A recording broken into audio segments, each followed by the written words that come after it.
Hi, I'm Rick Anthony, and welcome to the Someone You Should Know podcast, the podcast that focuses on musicians, authors, and interesting people.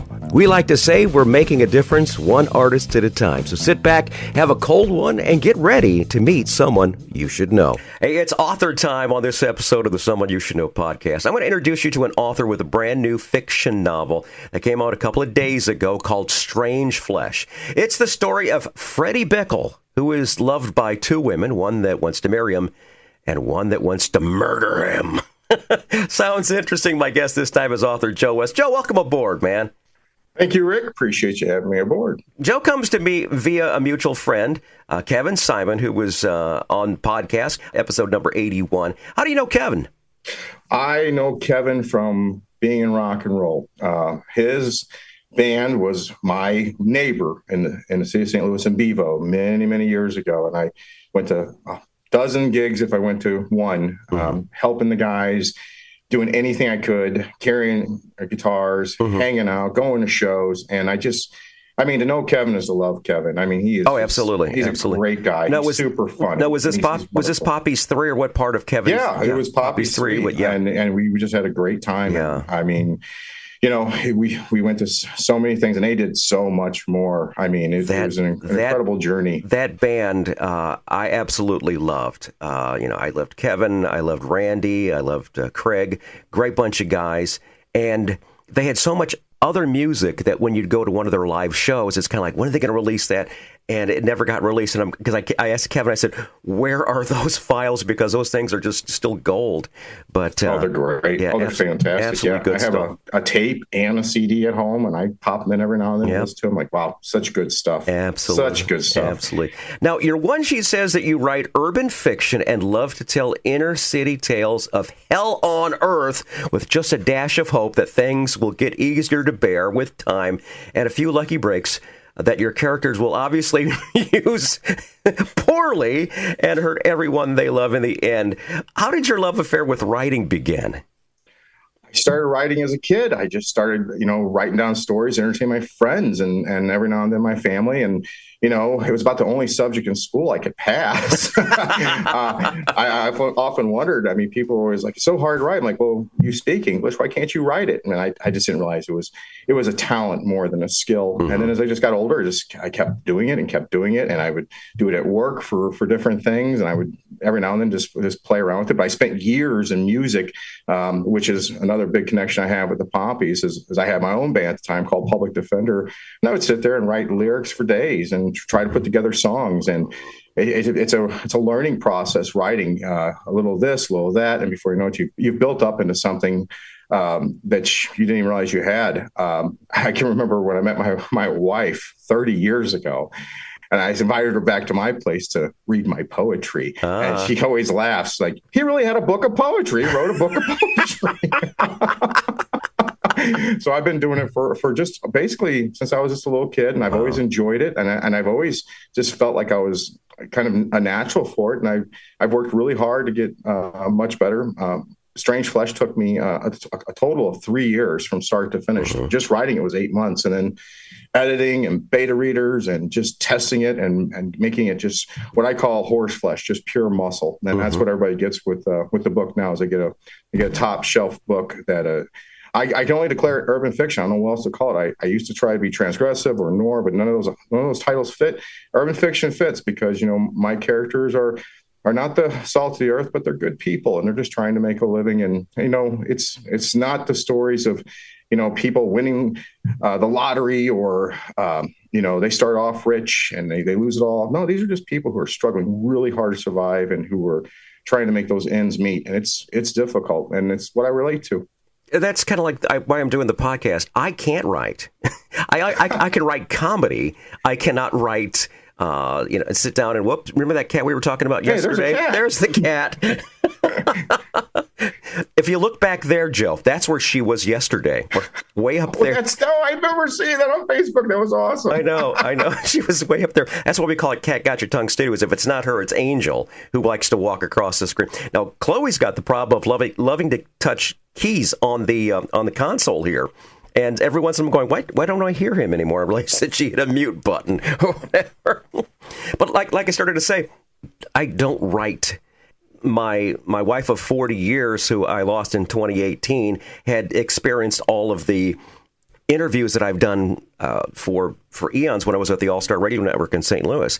My wife, Leslie, we'd be watching TV, and I'd say, well, I talked to him, or I talked to her, or I listen to something on the radio and going, oh, yeah, I got a great story about him.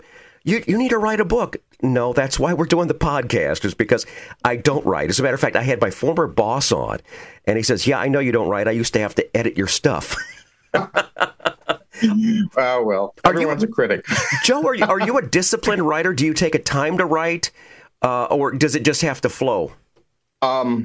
Little from column A, a little from column B. Okay. Right. I will, if I'm working and I'm dedicated, I'll say I want to write one page every day for 5 days a week. And if I miss one of those days, I got to make it up on the weekend until I finish this thing. I'm charging ahead. Sometimes a little bit more free flow. I'm like, I'm really thinking about this story, and I'm going to put down a little bit here and a little bit there, and I'm making some notes. And when I sit down to write, I know how much I'm going to write, where it's going. But yeah, you've got to really set yourself to a point of writing pretty regularly. I tell people all the time, writing is like sex. If you're not writing, you're thinking about it. I might use that later. That's good. I'm going to credit you. It's the truth. Now, the question is, do I credit you as Joe Schwartz or Joe West? Because your novels previously were published under Joe Schwartz. However, you assumed the pen name of Joe West for this novel in honor of your friend Tom West, who died suddenly just before you began writing the book. Yeah, Tom was a local radio personality. He was on the Point, the Tom and Jeff show for years. He was on the Viper for years. And I met him when he was on the Viper. He had read my short story collection called Joe's Black T-Shirt. He was really impressed with it. He had me come on the air, and we just became friends and real friends. And he really, really loved my work. And then one day he's like, hey, Joe, do you have any audiobooks? And I said, yeah, I've got this thing called The Veiled Prophet of St. Louis. And he checks out and he gets back to me really fast. He goes, Joe, this is awful. I said, okay, so let me do it for you. Let me make a recording for you. I'm like, okay. And he had one of my short stories that hadn't been published, and he does a reading of it and sends it to me. I saved it. Oh my God, it's so good. I loved it so much. And I had this vision that Tom and I would be doing this together for forever. He would be the voice. I would be the words. We would be true business partners as well as friends. And then Tom just died suddenly, just before the pandemic. I don't know what happened. He just died. And it really bothered me. It made me very sad. And I was really thinking about it as I started writing a novel. And I don't know. It was like magic. I started writing it. Tom appears in the book as far as I'm concerned. Mm-hmm. It's really wonderful. And by the end of all the process, all the writing, all the beta reading and editing, I thought to myself, why can't we still be on this journey together? Why can't I just become Joe West, in honor of Tom and his life and his friendship to me and his inspiration to me that obviously carries throughout this book. And that's the story of Tom West. And that's also the story of Joe West. And every time someone says, hey, Joe West, I can't help but think, somewhere in the darkness, Tom West hears that. And I don't know. Every time a bell rings, an angel gets his wings, right? So it's just one of those things I'm really glad I chose to do in honor of him. And I'm very glad to keep telling people how amazing and wonderful and kind and generous and loving Tom really was. Yeah. And what a big influence he was on me. That's nice that you carry his memory along. That's really cool, man. I really appreciate that. It's really cool. I hope our listeners appreciate that too. It's kind of nice. Now, before we continue, I'd like to thank everybody for tuning in to the Someone You Should Know podcast. We're on the web, Someoneyoushouldknowpodcast.com. You can find recent news, our archive of past episodes, and a whole lot more. And if you've been enjoying the podcast, we really and truly invite you to go ahead and leave us a review. Let us know how we're doing, okay? Plus, we're so blessed to be heard all across the world, 75 countries.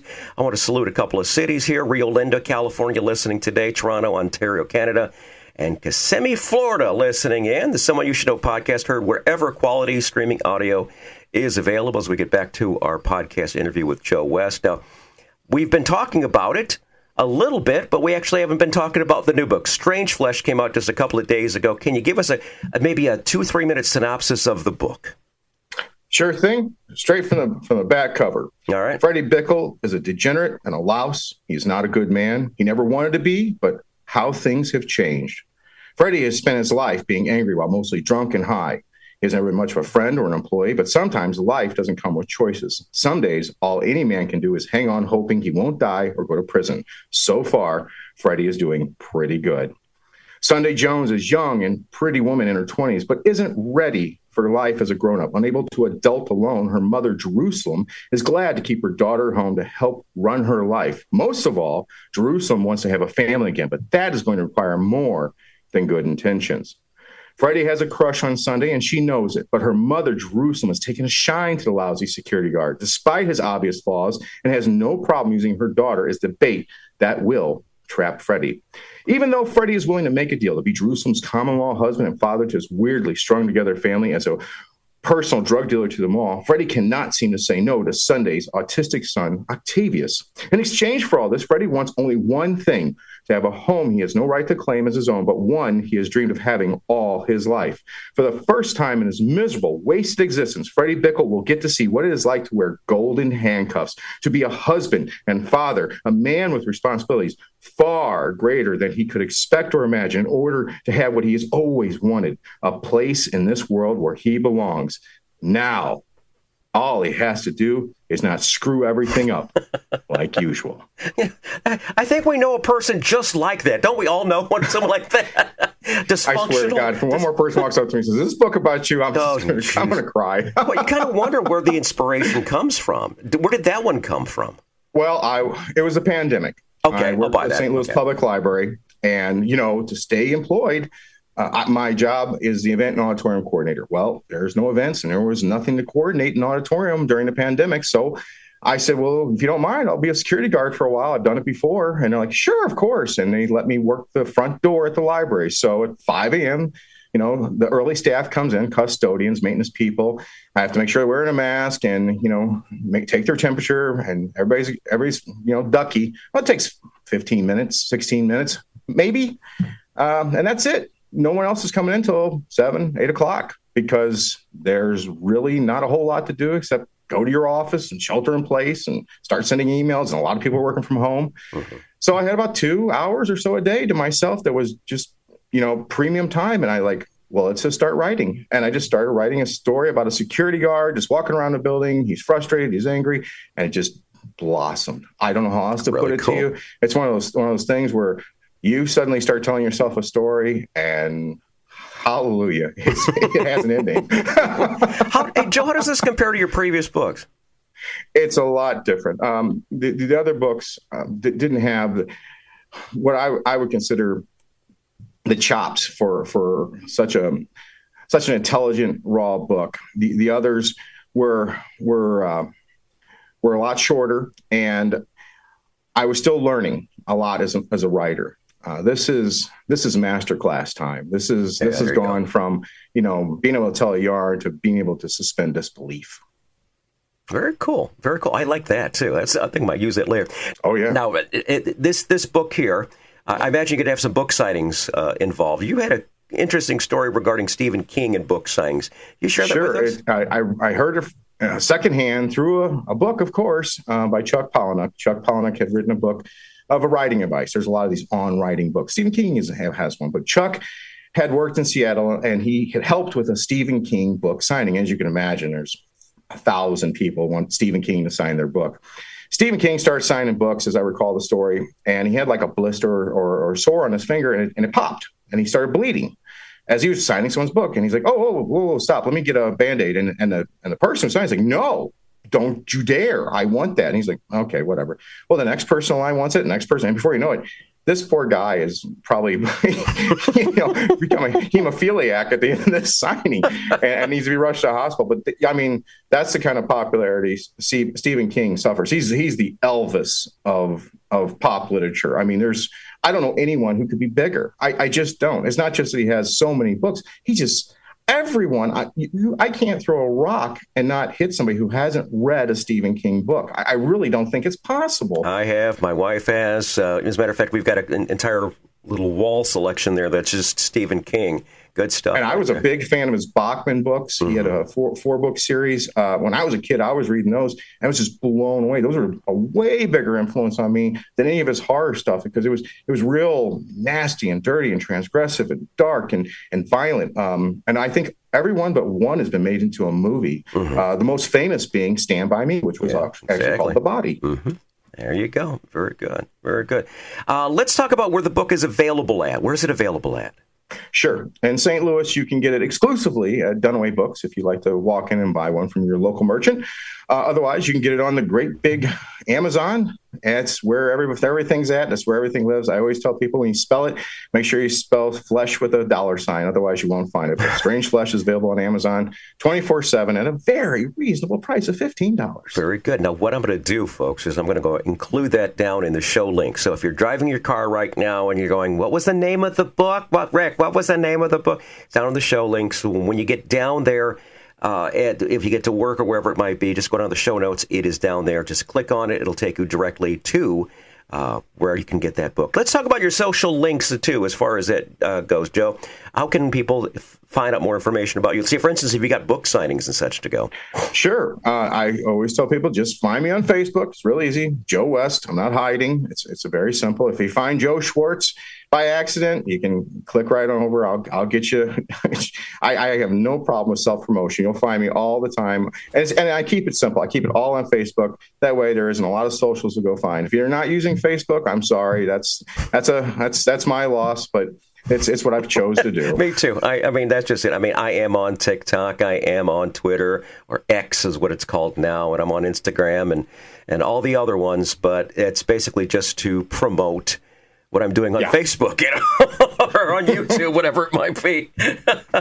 Now, besides this, you're more than just a writer. You're also a realtor in St. Louis. Isn't that correct? I am a realtor. My website is joeschwartzrocks.net. All realtors need to find kind of a hook, which actually fulfills part of who they are. And I spent years and years failing in music. So I figured, why not? Let's carry that over to being a realtor. But I just have a great time with that, and love buying and selling houses for folks here in St. Louis. I've been doing it for 6 years, and it's been a lot of fun. It's just a super way to earn extra money for my family. I remember when people first started saying, why are you selling real estate? I said, because I would like to get in an airplane to go on a vacation without, that would be nice. I've driven halfway across the United States more than once. It sure would be nice to have enough money to fly somewhere. It's hard to drive. It's hard to drive to Hawaii. Indeed. They still haven't built that bridge. I'm waiting. Very good. So what I'm going to do is I'm going to include if you happen to be listening right now and you happen to be enjoying books and such, but you also happen to be looking for a new place, I'll include his link to Joe Schwartz Rocks. Is that right? .net. That's correct. .net. Okay, very good. I'm going to include that. All right, what about final thoughts that we should know about Joe West, Joe Schwartz, your books, whatever it might be, that we don't already know? Well, the main thing is that I'm sincere. I mean, when you meet me, I always try to tell everybody, if you're looking for a no spin, total zero BS kind of guy, I'm your dude. I'm a lot of fun. I'm a funny guy. At least I try to be. Don't ask my wife. She doesn't laugh at anything I say. But, I come from the heart with these stories. I was raised real poor. Lived in many basements, many cars, many times we didn't know what was coming next. We didn't know where food was coming from. So, they write what you know. Well, I know poverty. I know it like the back of my hand, and I'm fortunate to have come out of it. I have a successful career, 2 careers, in fact. But, writing has always been the passion, always the love, the thing I want to turn from straw into gold. And I absolutely promise you, if you read a book of mine, any one of them, here's my bottom line. I do not suck. All right, very cool. There's one other thing I want to do. Since you have been in music, this is something that I did with Kevin, and I do it with all of my musician guests. You've done your share of load-ins. You've done your share of load-outs. A thing I love to do is called Tales from the Road. Those are those infamous road stories where things didn't go quite as planned. You plug in and the fuse blows, or you plug in and a guitar string breaks, or you realize that you're at the wrong gig or something like that. Do you have a Spinal Tap moment, Joe? I have one that I recall fondly. At the time, I didn't find it all that charming, but I was playing the High Point in St. Louis, and you load in through a back stairwell. Know it well. It's very well. Steep. It's a steep stairwell, and it's narrow. And we're loading up, and guys are loading down, and we literally are crawling under and over each other. I've never experienced anything like it in my life. I mean, it was nuts. And that's just one of those mini road stories. I even have a book, ladies and gentlemen, Adam Wolf and the Cook Brothers, A Tale of Sex, Drugs, and Rock and Roll, underneath Joe Schwartz. If you really dig the rock stories, I've got a book chock full of them. Awesome. I'm going to have to check that out myself, because I am truly, that's one of the features that actually started back in the late 90s when I started with the Someone You Should Know podcast for the All-Star Radio Network. And there were little things that branched off, one of which was called Tales from the Road. And that's just something that I've always loved, and people just seem to enjoy. At the time, it was, oh my God, how am I going to survive this particular moment? Then you look back after having a couple of beers going, do you remember that time when we played that venue and we had four blown tires, or, the time that we could never get the truck started or whatever? Absolutely. When I wrote, Adam Wolf and the Cook Brothers, my theory was real simple. No, you can't describe playing music. It's but you can tell people all about putting the band together, how the songs come, the infighting, the weird and mysterious and fun and groovy people you meet along the way, and getting ripped off and getting famous, or dreaming of it and it not happening. And there's a lot of highs and there's a lot of lows. And I remember when I sold my very first piece of work, it was a screenplay called Stabco, the story of two loser brothers who find salvation and redemption through the sale of knives door to door, also available on Amazon. And I remember her sitting me down, putting her hands on my shoulders like I was going to leap up at any moment. And she said, "Look, baby, I know you want to be a musician, but you're a writer." And everybody's like, "Is it because you made money?" It's like, exactly. Because I never paid any bills as a musician. And as I listened back on my old tapes and CDs, I realized why. I was terrible. The man, hey, he talks about being honest. He's truthfully honest. He's Joe West. Once again, I highly recommend you check out the brand new book, Strange Flesh, available in the show notes. Take a look at the show notes. Get yourself a couple hundred copies for Christmas, and it's going to be something that someone's going to enjoy on your holiday list. So make sure you get a couple of hundred copies. Strange Flesh, and it's from my friend Joe West. Thanks for being on the podcast, man. I really appreciate it. Rick, you're the best. Thanks, man. Hi, this is Rick Anthony, thanking you again for tuning in to this episode of the Someone You Should Know podcast. Before I go, I want to share some friends of mine who also have a podcast. Give them a listen, and I invite you to check us out next time right here on the Someone You Should Know podcast. All right, here's my friends right now from the Rock and Roll Chicago podcast. Hey, everybody, it's Ray the Roadie. And this is Hollywood Mike with the Rock and Roll Chicago podcast, coming to you from the Illinois Rock and Roll Museum on Route 66 in Joliet, Illinois. Where once a week we are interviewing local musicians and singer-songwriters. And the podcast itself covers a wide range of topics, including, but not limited to, the history of rock and roll in Chicago, the current state of the scene, and the challenges and opportunities facing musicians today. So join us every Tuesday for a new exciting episode of the Rock and Roll Chicago podcast.